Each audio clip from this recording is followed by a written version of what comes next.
semnalizezi pe avarie. Te oprești ca boul lângă vacă. Așa se oprește un...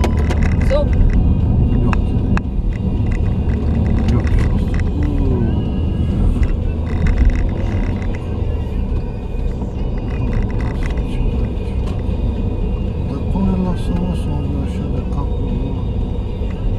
N-am pomenit așa ceva.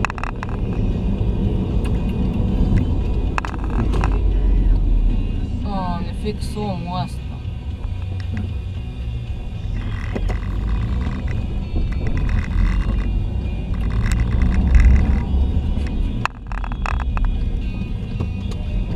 Asta e de pus pe YouTube. Bine confirmat. Fantastic. Ce de mir dragă?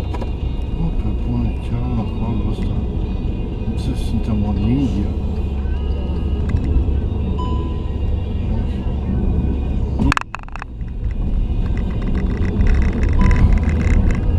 Facem și